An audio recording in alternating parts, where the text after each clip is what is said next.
इस तरह से मैंने आज तक आप सबसे कुछ भी नहीं छुपाया था। आज भी जो इसके और मेरे दरमियान हुई मैंने वो सारी इसीलिए बता दी कि अगर मैं ये अपनी तकलीफ आपके सबके साथ शेयर ना करती तो मैं रो रो के पागल हो जाती। मैं डिप्रेशन का वैसे ही आजकल शिकार हुई हूँ कि मेरी बेटी भी इस दुनिया से चली गई। जिन बच्चों की खातिर मैं रुली वो बच्चे भी मेरे साथ वफा नहीं करते। पहले वाला शोहर वो है, उसको बच्चों की परवाह नहीं है। इस शोहर से की कि ये इज्जत की जिंदगी देगा तो ये भी बात बात पे ब्लैकमेल कर रहा है। बिस्मिल्लाहिर्रहमानिर्रहीम, अस्सलाम वालेकुम। आज की जो वीडियो बनाने जा रही हूँ मैं बहुत ही ज्यादा मजबूर होकर बनाने जा रही हूँ, क्योंकि गुज़िश्ता चंद महीनों से मैं डिप्रेशन में चली गई हूँ, डिप्रेशन का शिकार हूँ। मैं आप सबके सामने तो हंस के वीडियो बनाती हूँ, लेकिन जो मेरे ऊपर गुजरती है ना, मैं रोती हूँ तो मुझे धाड़े मार मार कर रोते हुए कोई चुप करवाने वाला भी नहीं होता। आज मैं जो वीडियो बनाने जा रही हूँ मैं सिर्फ उन बहन भाइयों के लिए बनाने जा रही हूँ जिनके सामने मेरी जिंदगी एक खुली किताब की तरह है। मैं एक वाहिद यूट्यूबर हूँ जिसने अपनी जिंदगी को खुली किताब की तरह आप सब बहन भाइयों के सामने खोल कर रख दिया। अगर मेरी जिंदगी में जो तकलीफें आई तो मैंने आप सबसे नहीं छुपाई। अगर मेरी जिंदगी में कोई छोटी बड़ी खुशी आई तो भी मैंने आप सबके साथ अपनी फैमिली समझकर शेयर किया, क्योंकि मैं छोटी उम्र से बहुत ज्यादा धक्के खा चुकी हूँ। मेरी अपनी सगी माँ ने मुझे 1 लाख रुपए में जब बेचा तो मुझे इस मुआशरे में समझ आई, तो मुझे यही पता चला कि जब अपनी माँ ही अपनी नहीं थी तो फिर इस दुनिया में कोई भी अपना नहीं होता। तो आप सब बहन भाइयों को मैं अपनी फैमिली समझती हूँ, इसीलिए मैं अपनी छोटी बड़ी बात शेयर करती हूँ। ये और बात है कि चंद लोग कहती हैं कि आरजे महविश व्यूज के लिए ड्रामा करती है, तो ये उनकी गलत सोच है। व्यूज का ड्रामा मैं नहीं करती, बल्कि वो लोग जो मेरे खिलाफ ऐसी बातें करती हैं वो मेरे ऊपर वीडियो बनाकर खुद व्यूज हासिल करते हैं।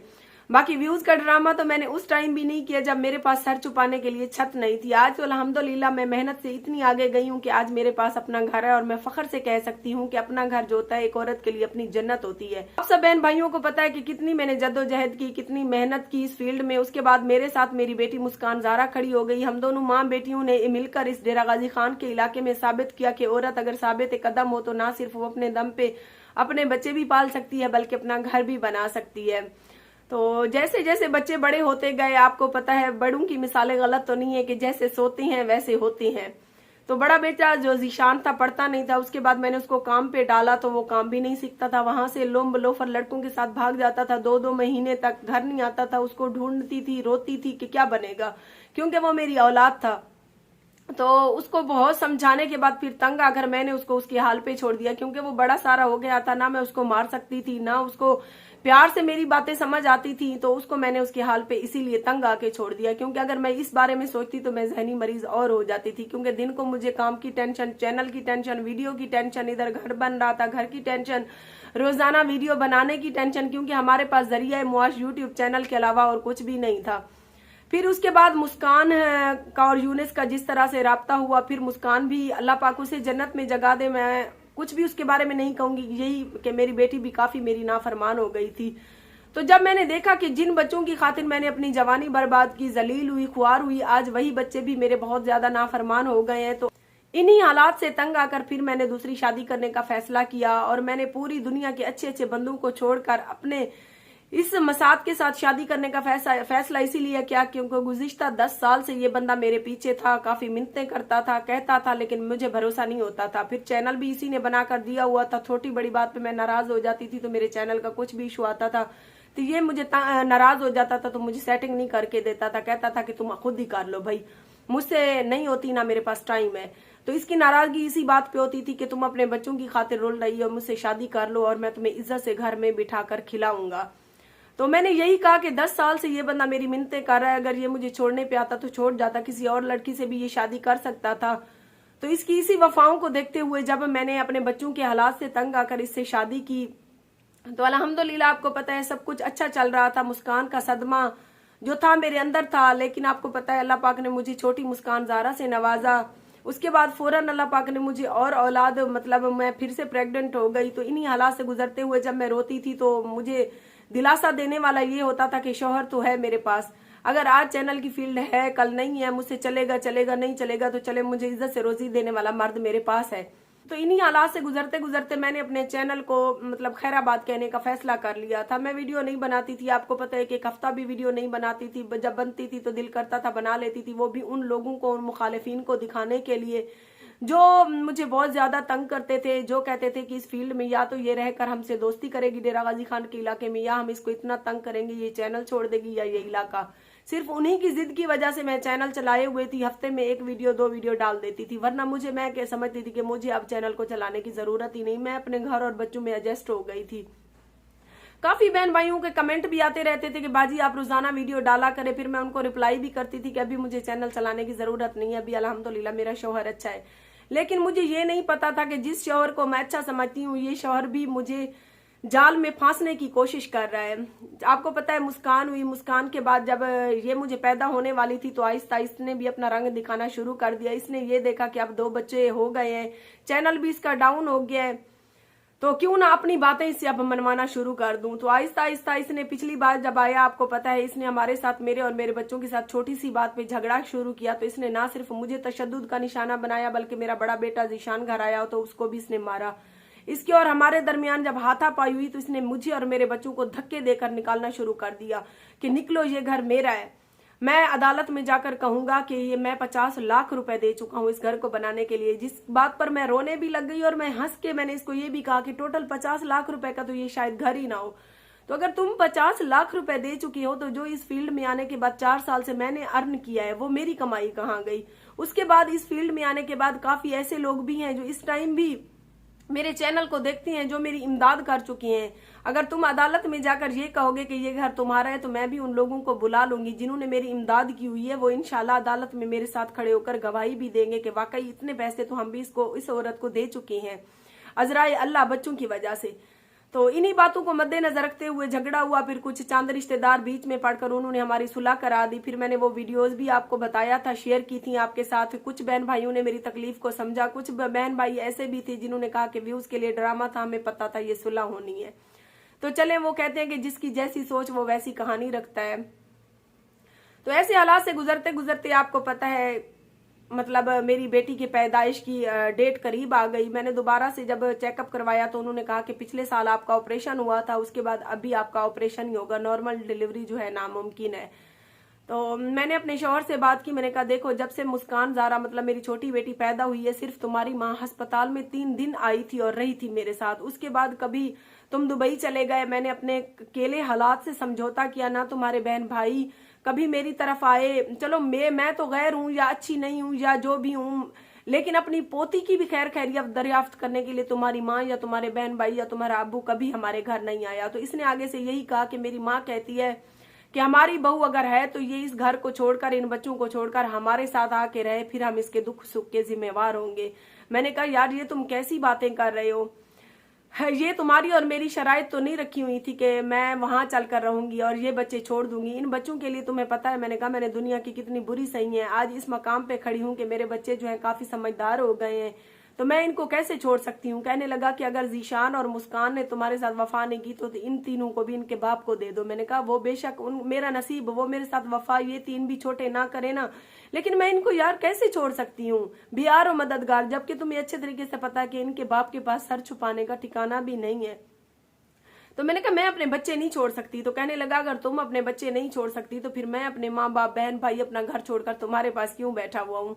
मैंने कहा अगर यही बातें तुमने मुझसे पहले की होती तो मैं तुम्हारे ये 2 बच्चे ही पैदा ना करती, क्योंकि जब मैंने तुमसे निकाह किया था तो ना मैंने तुम्हारे ऊपर कोई शर्त रखी थी, ना तुमने मेरे ऊपर कोई शर्त रखी थी।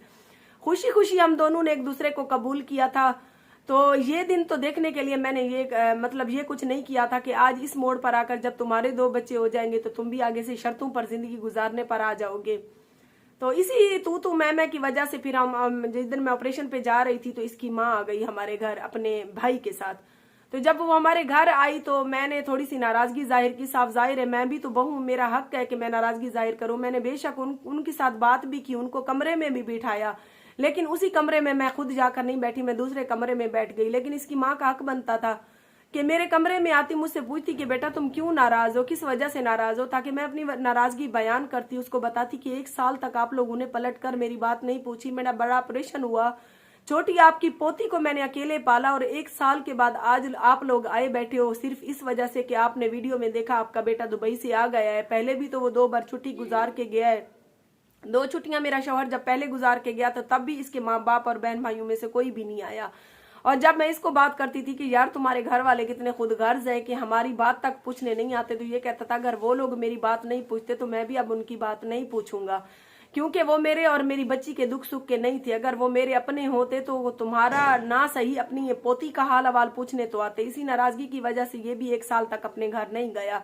ये इस नाराजगी पे था कि 8 साल से मैंने कमाया, अपने बहन भाइयों को पाला, अपनी माँ को घर बनवा के दिया, सब कुछ किया, लेकिन आज अगर मैंने शादी की है तो मेरी बीवी और बच्ची इनसे कुछ मांगती तो नहीं है, लेकिन ये लोग तुम्हारी और मेरी बेटी की बात भी पूछने नहीं आते। तो पीठ पीछे ये कहता था। जब इसकी माँ और इसका मामू आया तो ये 1 मिनट में उनका होके बैठ गया।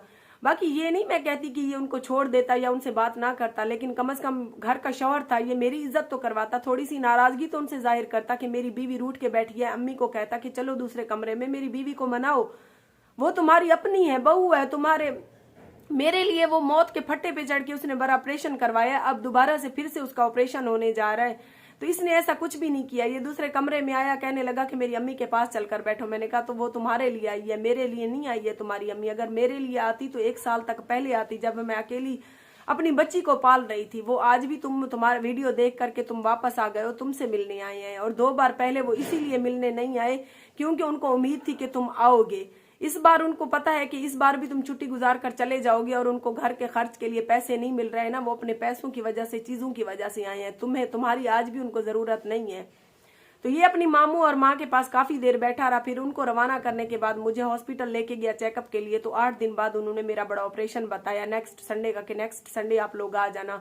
फिर हम चेकअप करवा के जब वापस आए तो शाम को ये दूसरी तरफ मुंह करके सो गया और मैं दूसरी तरफ। मुझे अपनी तकलीफ थी कि देखो इसने अपनी माँ और मामू से मेरी कदर नहीं करवाई, उनको ये तक नहीं कहा कि तुम्हारी बहू नाराज है उसको मनाओ। तो ये अपनी आकड़ पे गया कि मेरी माँ और मेरा मामू आए और ये उनके साथ क्यों नहीं बैठी। बस इतनी सी बात से हमारा इशू बना। तो 2 दिन मुसलसल हमने आपस में बात नहीं की। एक ही घर में रहते हुए ये अपनी बेटी को उठा के गली में खड़ा हो जाता था, कभी किस कमरे में सो जाता था, कभी किस कमरे में। इस तरह से 3 दिन जब गुजरे तो फिर भी मैंने ही कदम आगे बढ़ाया।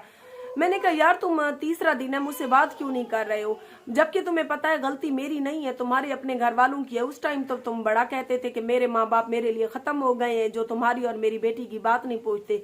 आज अगर वो लोग आए हैं तो मैंने ये नहीं कहा कि तुम उनसे बात ना करते। अगर मेरी ये नीयत होती तो मैं तुम्हें उनके साथ बैठने ही ना देती, लेकिन कम से कम तुमने मेरी 2 टके की औकात नहीं रखी। तुम कम से कम अपनी माँ को कहते कि वो मुझे मनाती, कम से कम वो मेरे कमरे में आकर दूसरे कमरे में मुझे मतलब जब भी लगा लेती ना, कह भी देती कि बेटा तुम क्यों नाराज हो, तो मेरी सारी नाराजगी खत्म हो जाती। कोई अल्लाह माफ करे कत्लेआम तो नहीं हुआ था मेरी सास के साथ।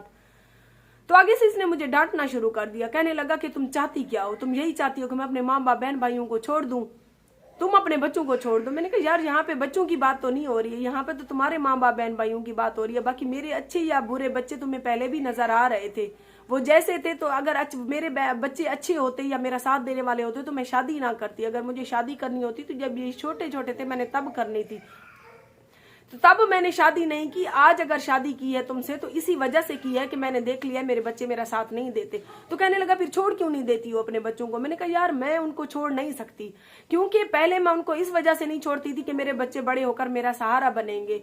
अब अगर मैंने देखा मेरे बच्चे मेरा सहारा नहीं बनते तो अब मैं इस वजह से उनको नहीं छोड़ सकती, क्योंकि एक तो उनका है, उनके सर पे कोई दादी दादा अब्बू उनका अच्छा नहीं है कि मैं उनको ऐसे ही छोड़कर तुम्हारी बात कर तुम्हारे साथ तुम्हारे घर देहात वाले चली जाऊं, तो उनको बियार और मददगार छोड़ जाऊं, मेरे बच्चे भिखारी बन जाए, रोड के ऊपर भीख मांगते फिरे। जबकि तुम्हें पता है मेरा शौहर नशई है, उसके पास सर छुपाने का ठिकाना भी नहीं है, मैं ऐसे कैसे छोड़ सकती हूँ अपने बच्चों को। ठीक है मेरी औलाद मेरे साथ वफादार नहीं है, लेकिन मैं तो माँ हूँ, मैं तो बड़ी हूँ, मैं तो समझदार हूँ। जब तक ये बड़े नहीं हो जाते मैं इनको नहीं छोड़ सकती।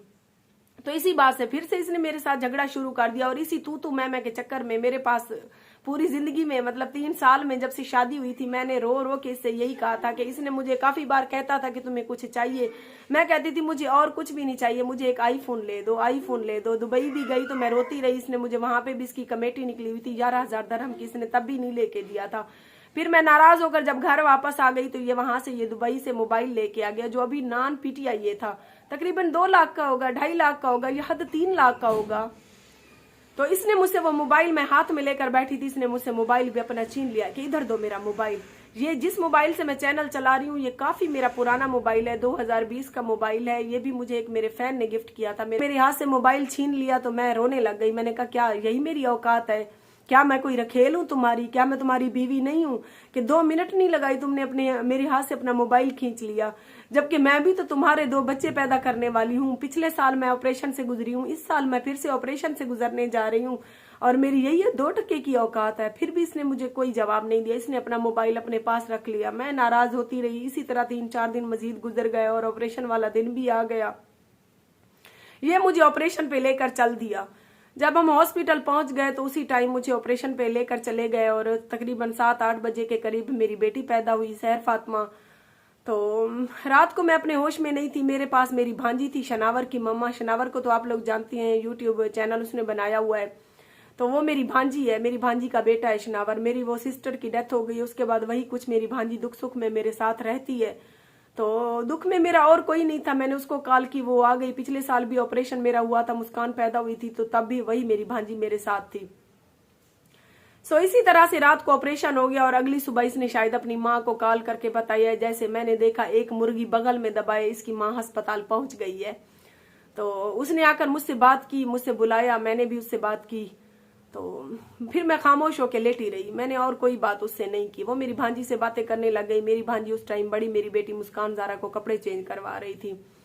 तो मेरा शौहर जैसे ही अंदर आया, इसने मेरी भांजी के हाथ से मेरी बेटी मुस्कान को लेकर अपनी अम्मी को दे दिया। कहने लगा ये लो इसके कपड़े तब्दील करवाओ। तो मुझे बहुत ज्यादा दुख हुआ कि मेरी भांजी तो कपड़े चेंज करवा रही थी ना।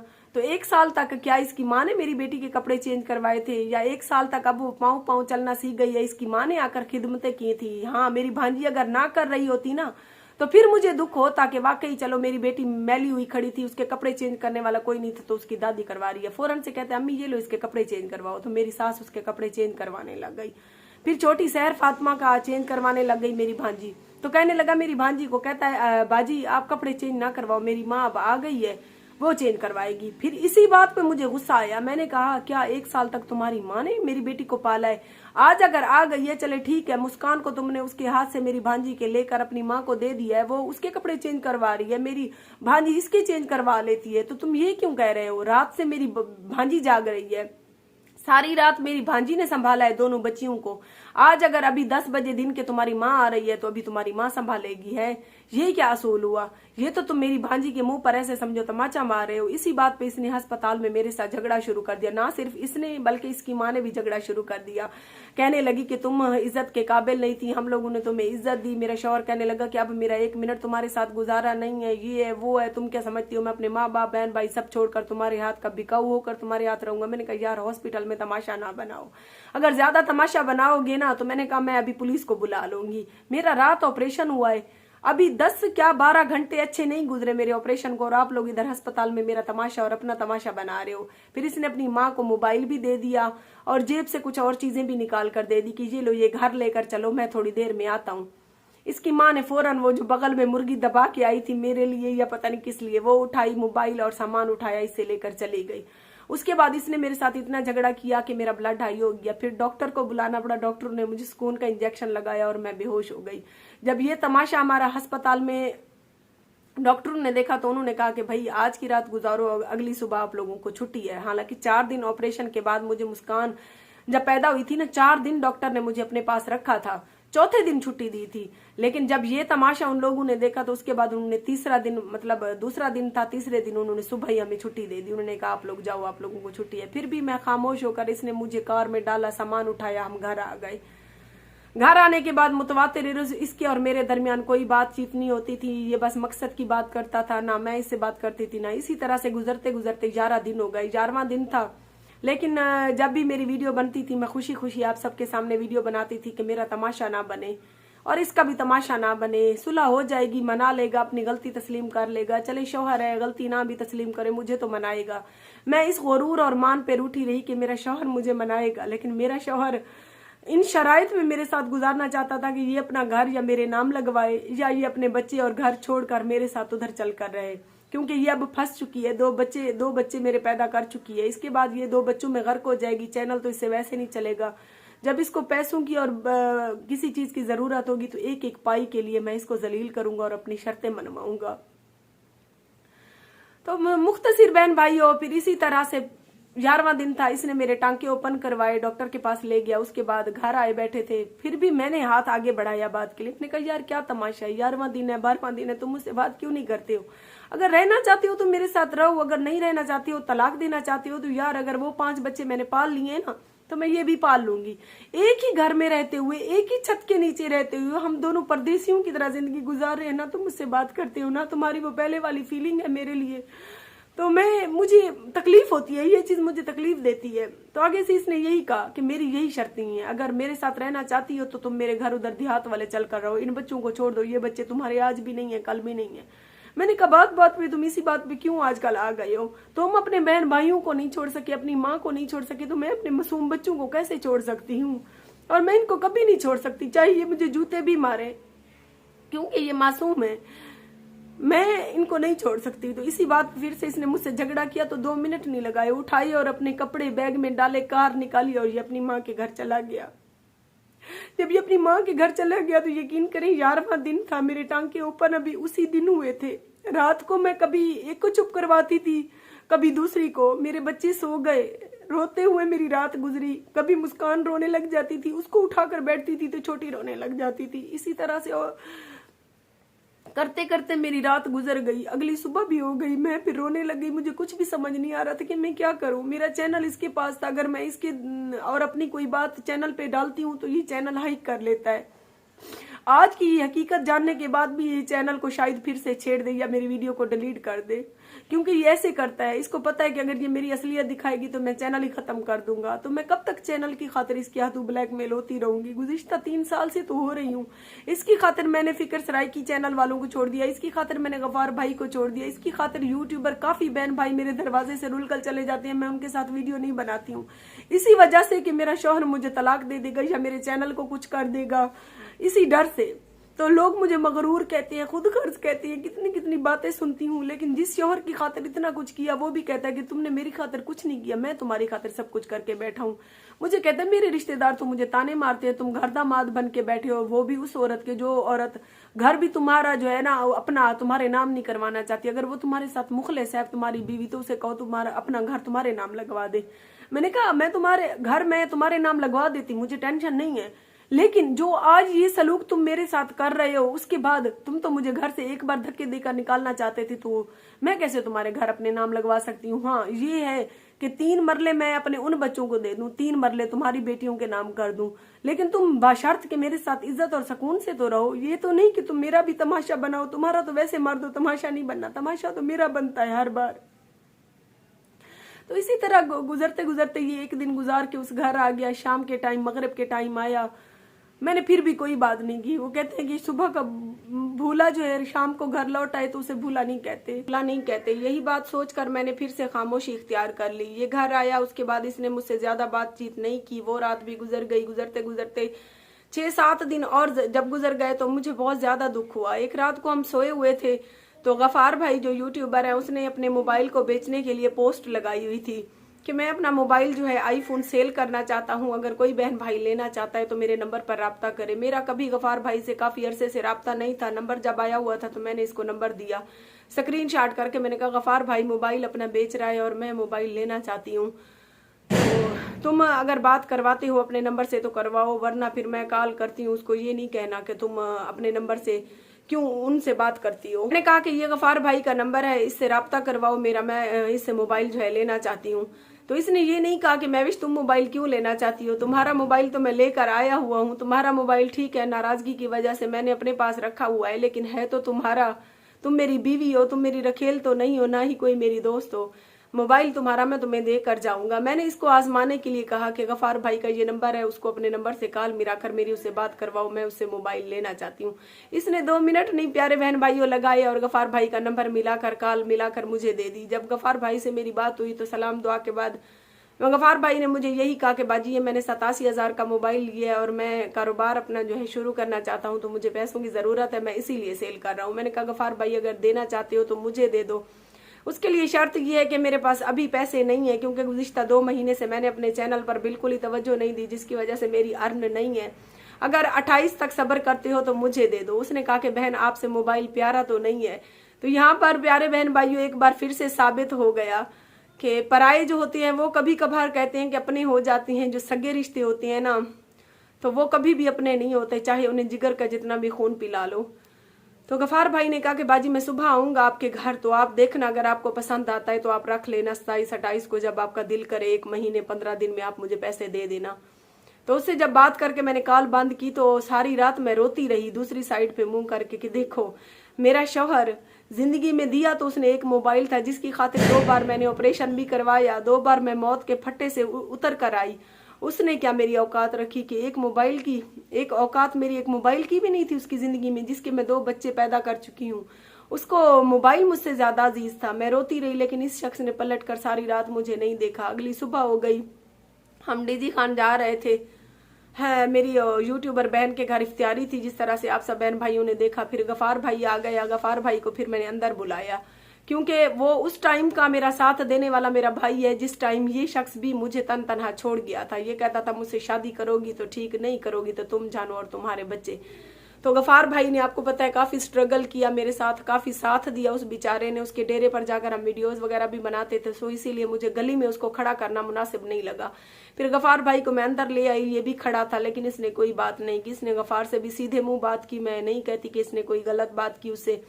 उसके बाद गफार भाई ने मुझे मोबाइल दिखाया और मोबाइल हमने तकरीबन डन कर लिया। मैंने मोबाइल गफार भाई से ले लिया, गफार भाई चला गया। उसके बाद हम डीजी खान गए, इसने कोई बात नहीं की।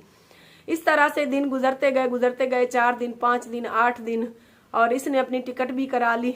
टिकट कराने के बाद भी इसने ये नहीं कहा कि महविश तुम्हारा मोबाइल तो मेरे पास है, मैं तुम्हें दे के जाता हूँ, तुम गफार का मोबाइल उसे वापस कर दो। ठीक है, नाराजगी थी, नाराजगी की वजह से मैंने उठा लिया था, तो तुम मेरी बीवी हो, मेरे बच्चों की माँ हो। मैं इस उम्मीद पे थी कि शायद ये मुझे मोबाइल देकर जाएगा, जिसकी खातिर मैंने यूट्यूब का चैनल अपना बिल्कुल डाउन कर लिया। जिसके 2 बच्चे मैंने पैदा किए, तो उसके बाद मैं उन बच्चों में इतनी मगन हो गई कि मैं दुनिया ही बाहर की भूल गई, सोशल मीडिया खत्म करने के चक्कर में आ गई। एक पाई 10 रुपए भी मेरे बच्चे मांगते थे तो मैं कहती थी कि आजान 10 रुपए मांग रहे हैं या मायरा 10 रुपए मांग रही है, मैं इसी से हाथ फैलाती थी। एक बाहिम्मत कमाने वाली औरत सिर्फ अपने घर को घर बसाने के चक्कर में, अपने बच्चों के चक्कर में, इसके बच्चों को पालने के चक्कर में, वो रात भी आ गई कि अगली सुबह इसने रवाना होना था। सारी रात इसने मुझसे कोई बात नहीं की। मैं सारी रात जागती रही दूसरी साइड पे मुंह करके कि आज तो आखिरी रात है, ये जा रहा है परदेश, जाते हुए ये शख्स मुझे मना के जाएगा, क्योंकि मैं इसकी बीवी हूँ। मुझे एक बीवी होने का मान था कि मैं बीवी हूँ, ये मुझे मना के जाएगा, मुझे उम्मीद थी। सारी रात मैं जागती रही लेकिन इस शख्स ने मेरी तरफ पलट के नहीं देखा। बस एक बार मेरा हाथ खींचा, मैंने गुस्से से हाथ पीछे किया तो ये सुकून से सो गया। और 4 बजे 5 बजे का इसने अलार्म लगाया हुआ था, 5 बजे अलार्म बज रहा था। मैंने इसको उठाया, मैंने कहा चेंज कर लो अलार्म जो लगाया हुआ है। इसने कहा कि तुम तैयारी कर लो, बस मेरे तो कपड़े निकले पड़े हैं, मैं पहन लूंगा। मैं उठी, मैं एयरपोर्ट जाने के लिए तैयार हुई। उसके बाद मैंने छोटी मुस्कान ज़ारा को तैयार किया, फिर इसको उठाया। इसने जब मतलब नहाया, इसने चेंज किया, लेकिन इसने मुझसे कोई बात नहीं की, ना ही मुझे मनाने की कोशिश की। मैं अंदर ही अंदर घुट घुट के, मतलब कभी उस कमरे में जाकर थोड़ी देर रो लेती थी, मुंह साफ करके इधर आ जाती थी, इसका सामान रखने लग जाती थी। तो इसने गाड़ी निकाली, अपना सामान रखा, अपनी बेटी को उठाया, छोटी बेटी सहर फातिमा को मैंने बच्चों के पास छोड़ा कि मैंने कहा अभी इसको छोड़कर वापस आ जाएंगे। फिर हम गाड़ी में बैठ गए। इसने अपने कजन को उसके घर से उठाया कि जो है ना वापसी में मेरी गाड़ी ले आना और अपने घर या मेरे माँ बाप के घर खड़ी कर देना, जिस तरह से ये हमेशा करके जाता है। तो गाड़ी में हम लोग बैठ गए, खामोशी के साथ इसका कजन गाड़ी ड्राइव कर रहा है, पिछली सीट पे हम दोनों बैठे हुए हैं। ये अपनी बेटी के साथ मगन है और मैं वक्फे वक्फे से इसके मुंह की तरफ देख लेती थी कि शायद ये अब मुझसे बात करेगा, ये अब मुझे मनाने की कोशिश करेगा, लेकिन ऐसा नहीं हुआ, ये मेरा वहम था। फिर एयरपोर्ट पे चले गए। एयरपोर्ट पे जाते हुए ये हमेशा मुझे ना ऐसे बुला के मेरे साथ हंस के जाता है, लेकिन इसने मुझसे एयरपोर्ट पे भी बात नहीं की। सारे रास्ते मैंने वीडियो नहीं बनाई क्योंकि आपको पता है जब ये आता है मैं इसको छोड़ने जाती हूँ, हर बार मैं अपने चैनल के लिए वीडियो बनाती हूँ, लेकिन इस बार मैं खामोश बैठी रही और इसने मुझे नहीं कहा कि महविश तुम वीडियो क्यों नहीं बना रही हो, महविश तुम मुझसे बात तो करो, परदेश जा रहा हूँ, शायद जिंदगी का कोई पता नहीं है, मुझे कुछ हो जाए, तुम्हें कुछ हो जाए, हमारे दिलों में नाराजगी ना रहे। तो ये और एयरपोर्ट पे अपनी बेटी को उठा के उसे सीने से लगा के मेरी मुस्कान को मुझे देख के खामोशी से चला गया और पलट के इसने नहीं देखा। और जब मैं इसको वापस छोड़ के आई फिर मैंने इसके कजन को रास्ते में सारी बात बताई। इसके कज़न ने भी यही कहा कि इसने बहुत गलत किया है, आप मुझे पहले बताती, मैं इसको लानत मलामत करता। मैंने कहा लानत मलामत करने से कुछ नहीं होता भाई, सारी बात होती है नसीब की। तो मैं घर आ गई, घर में कल सारा दिन रोती रही कि इस बंदे ने मेरे साथ क्या किया और मैंने इसके साथ क्या किया। आज मैं फिर से उसी दोराहे पे खड़ी हूँ कि मुझे बच्चों को भी पालना है, इसके बच्चों को भी पालना है और मेहनत भी फिर से मुझे करनी है। मेरे पास क्या रहा? कुछ भी नहीं रहा। इस शख्स की पाँव की जूती में मैंने पानी पिया, इसकी खातिर मैंने अपना चैनल डाउन कर लिया, इसकी खातिर मैंने पूरी दुनिया के बहन भाई जो भी यूट्यूबर से उनसे राब्ता ख़त्म कर दिया, इसकी खातिर मैंने, अगर मैं इसके साथ ना गुजारना चाहती तो मैं इसके बच्चे पैदा ना करती। लेकिन ये शख्स मुझे जाते हुए मना कर भी नहीं गया। क्या मेरी यही औकात थी? क्या बीवी की यही औकात होती है? आज मैं उन तमाम मर्दों से मुखातिब हूँ जो इस टाइम मेरी वीडियो देख रहे हैं। क्या आप लोग भी अपनी बीवियों से झगड़ा हो तो दी हुई चीज़ें छीन लेते हैं? या कभी आपका अपनी बीवियों से झगड़ा हो तो आप उनको यही कहती है कि जो तुम घर के खर्च के तुम लोगों को हम पैसे देते हैं वो हम लिखते जा रहे हैं, अगर तुम लोग हमसे डिवोर्स लेने की कोशिश करोगी तो ये सारे लिस्ट में हमें अदालत में पैसे दोगी पहले। क्या हमारी कोई इज्जत नहीं होती? मैंने इसको कई बार कहा, ये कहते हैं कि मेरे पास हिसाब है जो तुम्हें माहाना खर्च मैं देता रहा हूँ। मैंने कहा देती रहे हो तो बीवी को देते रहे हो, मैं तुम्हारी माशूक तो नहीं थी। तुम बात बात में पैसों की बात करते हो, तुम्हारी नज़र में पैसों की अहमियत है, अपनी बीवी की कोई अहमियत नहीं है। या बीवी वही है जो तुम्हारे घर में बैठी है, मैं तुम्हारी रखेल हूँ। तो मैंने कहा पैसे पैसे करती हो, पैसा नहीं रह जाना, इंसान ने रह जाना है। मैंने कहा पैसे पैसे पैसे, हर बात पे पैसे, मैं इतने पैसे दे चुका हूँ। मैंने कहा फिर मुझे भी एक बार गुस्सा आया, मैंने कहा तुम पैसों की बात करती हो, जो मेरी इज्जत ली है तुमने बहन समझ के, तुम मुझे कुछ भी नहीं देते रहे हो। मैंने आज फिर से अपने आप को इस डिप्रेशन से निकालना है और आप सब ने मुझे मिलकर साथ निकालना है इस तकलीफ से, क्योंकि मुस्कान के चले जाने के बाद मैं बहुत ज़्यादा रोती हूँ। हिम्मत के साथ वीडियो तो बनाती हूँ लेकिन रातों को उठ के मैं रोती हूँ कि बेटी भी मेरी चली गई, शौहर भी मेरा ऐसा निकला और इस शौहर से उम्मीद वफा रखी तो इसने भी पैसों को, बीवी से बढ़कर पैसों को अहमियत दी। जो शख्स आज इस मोड़ पर एक मोबाइल मुझसे प्यारा कर सकता है तो खुद सोचे वो जिंदगी के किसी भी मोड़ पर मुझे कितना जलील कर सकता है। तो इसीलिए मैंने खुद को यही कहा है, समझाया है कि महविश तुम फिर से हिम्मत करो। तुमने उस टाइम हिम्मत की जब तुम्हारे सर के ऊपर छत नहीं थी, आज तो अल्हम्दुलिल्लाह छत भी है, सिर्फ बच्चों को पालने की टेंशन है। तो मैंने यही फैसला किया कि मुझे अकेली से तो चैनल नहीं चलता। मैं अपने तमाम यूट्यूबर बहन भाई जो पहले मेरे साथ मेहनत करते थे, मेरे साथ वीडियोस बनाते थे, स्ट्रगल करते थे, मैं उन सब के साथ कांटेक्ट में अब रहूँगी। तो आप सबसे मैं हाथ जोड़कर गुजारिश करती हूँ, खुदा के लिए मेरी वीडियोस को मुकम्मल वॉच करें, आगे शेयर करें, क्योंकि मेरे पास जरिया मुआश और कोई भी नहीं है। ज़िशान भी वही है जो मेरा साथ नहीं देता है, मुस्कान भी इस दुनिया से चली गई है, बाकी ये 3 छोटे बच्चे हैं, इन्हीं की खातिर मुझे मेहनत करनी है। बाकी है इसकी 2 बेटियां, ये अपनी बेटियों का खर्च देगा, ठीक नहीं देगा तो ये नहीं है कि पहले शौहर को भी मैंने छोड़ दिया तो वो नशई था, वो कमाने लायक नहीं था। ये इज्जत के साथ अपने बच्चों का खर्च देगा, ठीक नहीं देगा तो मैं इसको फिर अदालत में घसीटूंगी, इसको भी पता चले। ये तो ना कहे औरत की कोई इज्जत नहीं होती क्या, कि जब आया औरत को इस्तेमाल किया, फिर जब दिल चाहा छोड़ कर चला गया। क्या जो घर में बैठी होती है वो इज्जतें होती है, जो बाहर से ये निकाह करती हैं वो इज्जतें नहीं होती। मेरी वीडियो देखने के बाद इसको शायद बहुत ज़्यादा तकलीफ और आग लगेगी और ये मेरे चैनल को फिर से हाइक कर लेगा। ये मेरे चैनल को हाइक करे या ना करे, अब मैं फ़िक्र सराइकी वालों से भी राब्ते में रहूँगी, उनके साथ हम वीडियोस बनाएंगे क्योंकि वो बेचारे मेरे साथ बहुत अच्छे हैं। हम मिलकर स्ट्रगल करेंगे इंशाल्लाह, अल्लाह पाक बेनियाज है।